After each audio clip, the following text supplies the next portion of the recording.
A few moments later.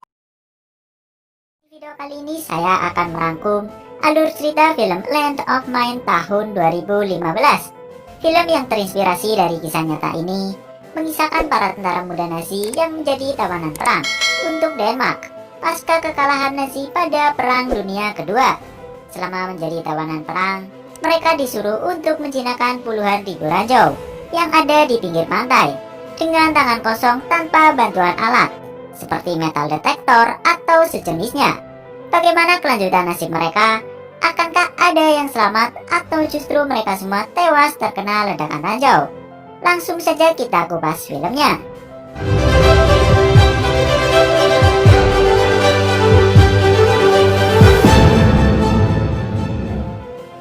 Film diawali dengan memperlihatkan seorang sersan bernama Rasmussen yang sedang menggiring para tawanan menuju suatu tempat. Ia terlihat begitu marah ketika tahu ada salah satu tawanan yang membawa bendera. Ia pun langsung menghajar tawanan tersebut hingga babak belur.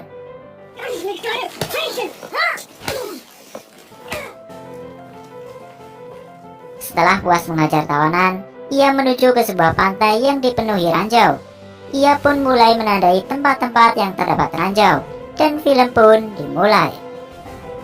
Di kamp tawanan, terlihat seorang kapten bernama E.B. Jensen sedang memberikan arahan kepada para tawanan yang rata-rata masih sangat belia. Ia memberitahu bahwa para tawanan akan ditugaskan untuk membersihkan ranjau di pantai barat Denmark. Ia juga menegaskan bahwa tidak akan ada belas kasihan dan tidak akan peduli dengan kondisi para tawanan. Dari sini kita sudah mulai merasakan hawa-hawa kekejaman di kamp tersebut. Tidak lama, ia memberikan pelatihan menjinakkan ranjau ke para tawanan.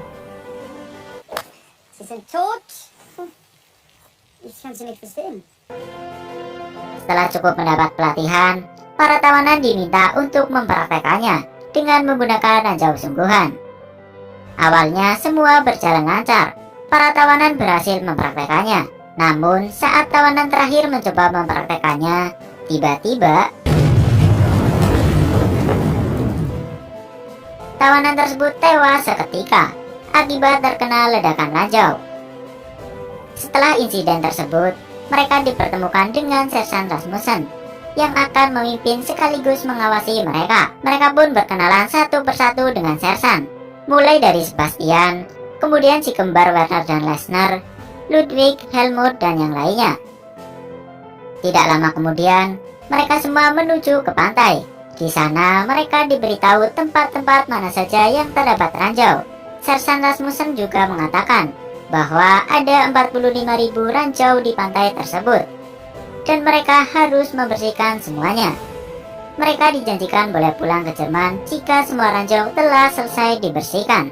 Sersan Rasmussen juga menegaskan bahwa jika ada salah satu di antara mereka yang mencoba kabur, maka akan ditembak mati. Dengan perasaan takut dan penuh was-was, para tawanan mulai melakukan pekerjaannya. Di bawah terik matahari yang sangat menyengat, mereka semua bekerja dengan sangat hati-hati, karena kesalahan sekecil apapun akan membuat ranjau meledak dan menewaskan mereka. Sore hari pun tiba. Mereka semua disuruh untuk tidur oleh Sersan Rasmussen. Nampaknya semua kegiatan mulai dari bangun sampai tidur semuanya diatur oleh Sersan Rasmussen. Keesokan harinya, mereka semua kembali melakukan pekerjaan rutinnya, yaitu menjinakkan ranjau, pekerjaan yang sangat berbahaya. Namun harus bagaimana lagi? Mau tidak mau mereka harus menjalaninya. Keinginan untuk pulang ke rumah dan bertemu ibu serta ayah menjadi satu-satunya penyemangat mereka. Ludwig yang sudah sangat lapar karena 2 hari mereka tidak diberi makan meminta Sebastian yang merupakan tawanan paling berani untuk membujuk Sersan Rasmussen. Di sela-sela istirahat, Sebastian mencoba untuk membujuk Sersan agar memberikan makanan. Tapi Sersan Rasmussen tidak peduli dengan hal itu. Ia malah mengatakan, jika salah satu di antara tawanan ada yang mati, ia tidak akan peduli. Rasa benci dan dendam terhadap Nazi benar-benar sudah memenuhi hatinya. Hingga akhirnya, di suatu malam karena sudah tidak bisa menahan lapar, Helmut memutuskan pergi mencari makanan. Di hari berikutnya, saat mereka sedang menjinakkan ranjau, Wilhelm yang nampaknya kurang sehat tiba-tiba muntah dan membuat ranjau yang ada di depannya meledak. Seketika ia terkena ledakan tersebut yang menyebabkannya terluka parah. Bahkan sampai kedua tangannya hancur. Sebastian langsung menolongnya dan ia langsung memanggil Sersan Rasmussen untuk meminta bantuan.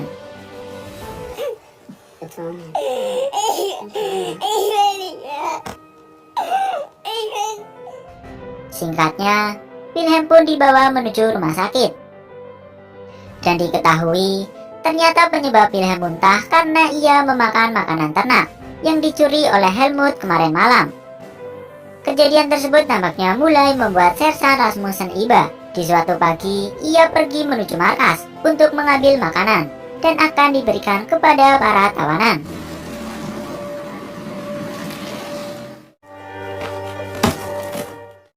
Para tawanan yang melihat sudah ada makanan di depan pintu agak sedikit kaget, sekaligus senang.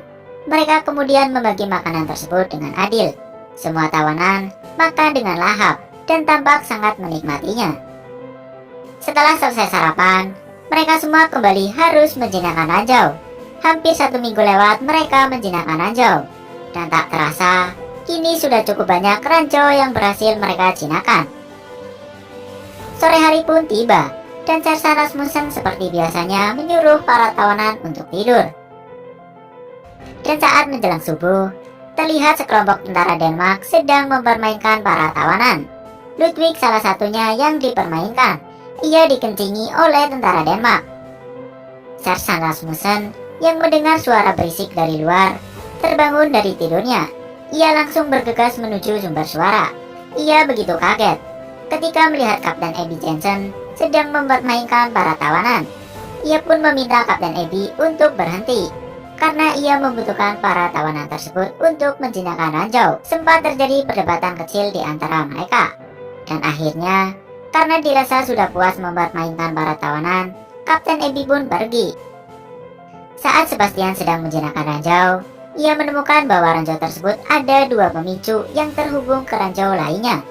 Ia pun memberitahukan ke Werner bahwa ada 2 pemicu yang terpasang di ranjau tersebut. Namun, Werner tidak mendengar karena memang jarak di antara mereka cukup jauh. Dan alhasil, saat Werner mengambil ranjau, terjadilah ledakan.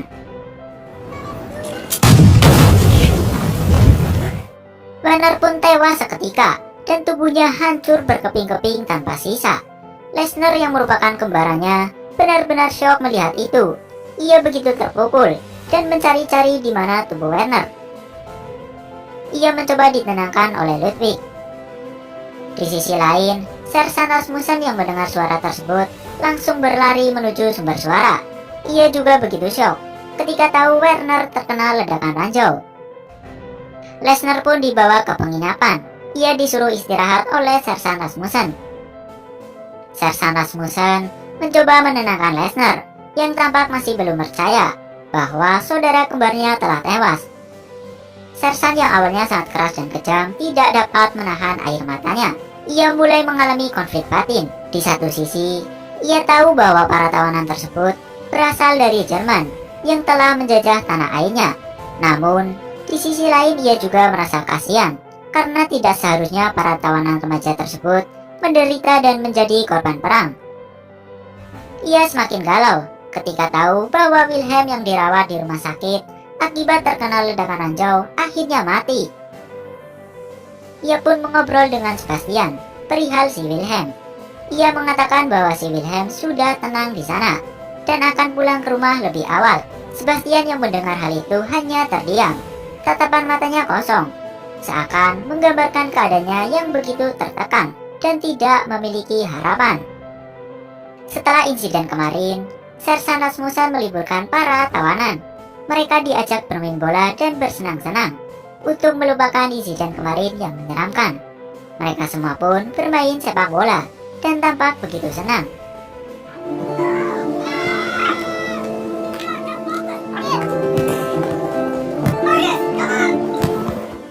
Di tengah permainan, datang 2 tawanan baru untuk menggantikan Wilhelm dan Werner yang telah tewas. Mereka bernama Joseph dan Albert.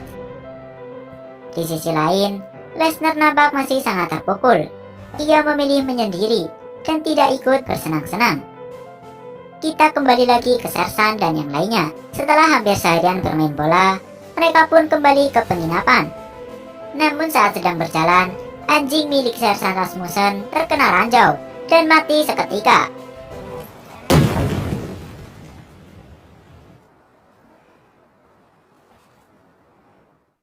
Ia pun marah dan menyalahkan Ludwig karena di tempat anjingnya terkena ranjau adalah blok atau bagian yang menjadi tanggung jawab Ludwig.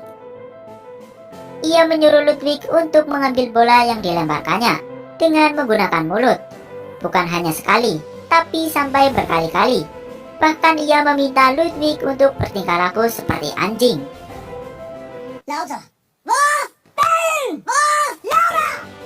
Benar-benar perlakuan yang tidak manusiawi. Ia juga memarahi tawanan lainnya karena tempat yang mereka bilang sudah aman dan bersih dari ranjau ternyata masih terdapat ranjau. Dan sebagai hukumannya, mereka diminta untuk memeriksa seluruh area pantai secara bersama-sama dan saling bergandengan. Namun, Helmut yang sudah sangat putus asa menyuruh Sersan Rasmussen untuk menembaki ia dan yang lainnya agar ia dan yang lainnya tidak menderita secara terus-menerus. Tentu hal itu membuat emosi Sersan Rasmussen meledak. Ia sangat marah dan meluapkan semua amarahnya kepada Helmut.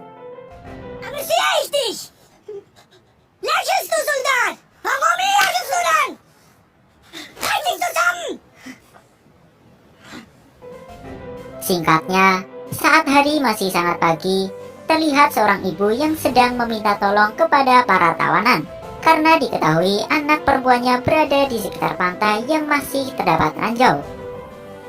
Sebastian, Helmut, dan yang lainnya langsung berlari menuju pantai. Sesampainya di sana, Sebastian dengan sigap langsung mencoba menolong anak tersebut.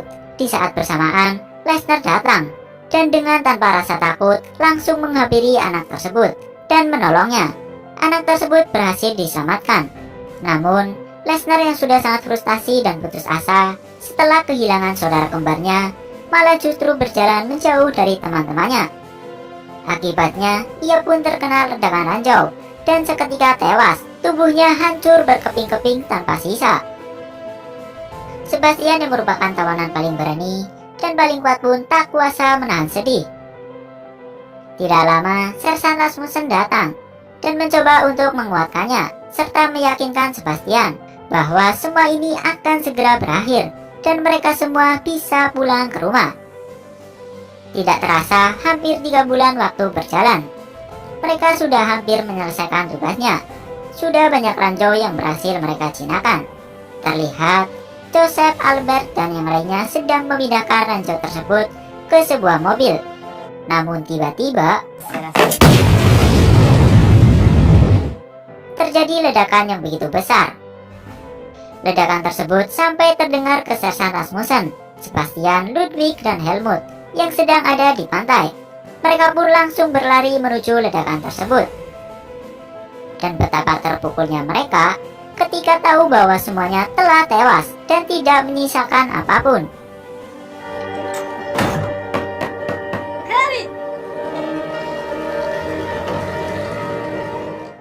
Setelah kejadian tersebut, Sersan Rasmussen memutuskan untuk menghentikan pembersihan ranjau karena tawanannya kini hanya tersisa 4 orang saja.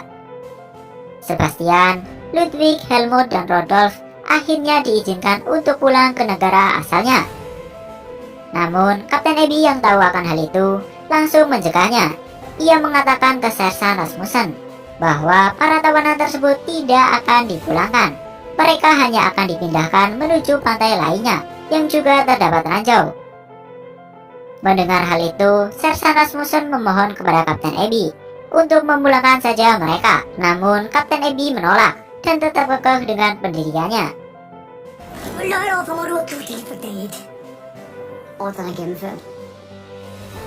Kini, Sebastian, Ludwig, Helmut, dan Rodolf harus menghadapi kenyataan pahit lainnya. Harapan mereka untuk bisa pulang ke rumah pun sepertinya sirna. Terlihat wajah keputusasaan menghiasi mereka. Di sisi lain, setelah tidak digubris oleh Kapten Ebi, Sersan Rasmussen meminta bantuan orang dalam untuk membebaskan 4 tawanannya. Dan singkat cerita, saat para tawanan sedang diberitahu detail lokasi pantai yang akan mereka bersihkan, tiba-tiba Sebastian, Ludwig, Helmut, dan Rodolf dipanggil. Mereka disuruh untuk naik mobil.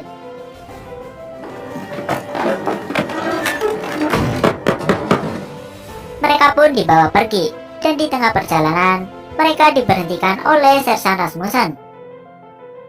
Dan tidak lama, Sersan memerintahkan mereka untuk pergi menuju perbatasan Jerman, yang jaraknya dari tempat mereka sekarang hanya 500 meter saja. Akhirnya, mereka pun bebas dan bisa pulang ke rumah berkat bantuan Sersan Rasmussen dan orang dalam. Dan film... Terima kasih sudah klik video ini. Tapi jangan lupa guys, klik tombol subscribe karena subscribe itu gratis. Dengan subscribe kamu support channel ini terus untuk upload hampir setiap hari. Ingat, subscribe itu gratis. Gak ada ruginya kamu klik tombol subscribe guys. Selamat menonton.